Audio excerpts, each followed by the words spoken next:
आज हम एक ऐसी घटना की बात कर रहे हैं जिसका सिर्फ जिक्र ही रोंगटे खड़े कर देता है। ये एक ऐसी कहानी है जो हमें सोचने पर मजबूर कर देती है कि इंसानियत आखिर है कहाँ।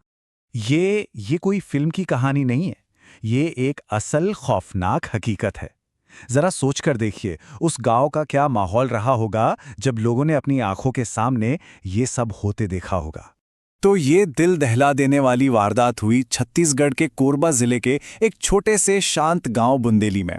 आप जानते हैं, गांव में सब एक दूसरे को पहचानते हैं, लेकिन उस एक दिन ने उस पूरे अपनेपन को, उस भरोसे को एक गहरे डर में बदल दिया। लेकिन कहानी यहां खत्म नहीं होती। असल में असली दहशत तो हत्या के बाद शुरू हुई, और आरोपी ने जो कुछ किया उसे आतंक का नंगा नाच कहना भी शायद गलत नहीं होगा।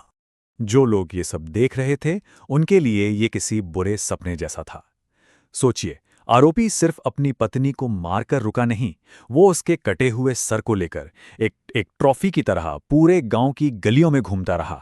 मतलब ये सिर्फ एक कत्ल नहीं था, ये पूरे गांव में दहशत फैलाने की एक खुली नुमाइश थी। तो सवाल उठता है कि आखिर ये लोग थे कौन? पति और पत्नी। ऐसा क्या हुआ कि एक पति अपनी ही पत्नी का इतना बड़ा दुश्मन बन गया? आरोपी का नाम है सालिक राम यादव, और जिसकी मौत हुई उसकी पत्नी छेकबाई। ये इन दोनों की कहानी का एक बहुत ही दर्दनाक अंत था। और देखिए, वो सिर्फ पति पत्नी नहीं थे, वो साथ में काम भी करते थे। पिछले 3-4 सालों से दोनों बुंदेली गांव के साहू पोल्ट्री फार्म में ही रहते थे और वहीं काम करते थे। मतलब उनकी पूरी दुनिया एक ही जगह पर थी। तो फिर अचानक उस एक शाम ऐसा क्या हो गया? चलिए अब उस मनहूस शाम की कहानी को समझते हैं। बुधवार 22 अप्रैल की शाम, जब एक मामूली सी बहस एक भयानक कत्ल में बदल गई। कहते हैं कि शुरुआत एक आम घरेलू झगड़े से हुई थी, लेकिन बात इतनी तेजी से आगे बढ़ी कि गुस्से ने इंसानियत को ही निगल लिया। सालिक राम ने एक धारदार हथियार उठाया और अपनी पत्नी पर हमला कर दिया। और यह हमला सिर्फ जान लेने वाला नहीं था, ये तो एक वहशीपन था। जब तक गांव वालों ने पुलिस को खबर दी और पुलिस मौके पर पहुंची, तो उनके सामने एक ऐसा नज़ारा था जिसकी उन्होंने भी शायद उम्मीद नहीं की होगी। तो चलिए अब देखते हैं कि पुलिस की शुरुआती जांच में क्या क्या बातें सामने आईं। तो जब पुलिस ने सालिकराम से पूछताछ की तो उसने 2 बातें सामने रखीं। पहली कि उसकी पत्नी उसके कैरेक्टर पर, उसके चरित्र पर शक करती थी और वो इस रोज-रोज के झगड़े से तंग आ गया था। और दूसरी बात, कुछ रिपोर्ट्स ये भी कहती हैं कि वारदात के वक्त वो नशे में था।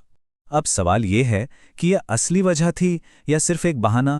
खैर, रजगमार पुलिस ने फौरन एक्शन लिया। उन्होंने आरोपी सालिक राम यादव को गिरफ्तार किया और वो हथियार भी बरामद कर लिया जिससे कत्ल हुआ था। इसके साथ ही गांव में जो दहशत का माहौल था वो जाकर थोड़ा थमा। तो अब गिरफ्तारी हो चुकी है और मामला पूरी तरह से कानूनी प्रक्रिया में आ गया है। तो अब आगे क्या हो रहा है इस केस में, चलिए देखते हैं। तो देखिए, जो भी ऑफिशियल प्रोसीजर्स हैं वो चल रहे हैं। बॉडी को पोस्टमार्टम के लिए भेजा जा चुका है। आरोपी के खिलाफ हत्या का केस दर्ज हो गया है और उसे जेल भेजने की तैयारी है। मतलब कानून अपना काम कर रहा है। पर सबसे बड़ा सवाल तो वही है कि इस क्यों का जवाब कभी मिल पाएगा? ये पूरी घटना जानने के बाद दिमाग में बस एक ही सवाल घूमता रहता है, आखिर एक इंसान इतना वहशी कैसे हो सकता है? इतनी अमानवीयता आती कहां से है? क्या ये सिर्फ पल भर का गुस्सा था या इसके पीछे कोई और गहरी अंधेरी वजह थी? शायद इस सवाल का जवाब कभी ना मिले।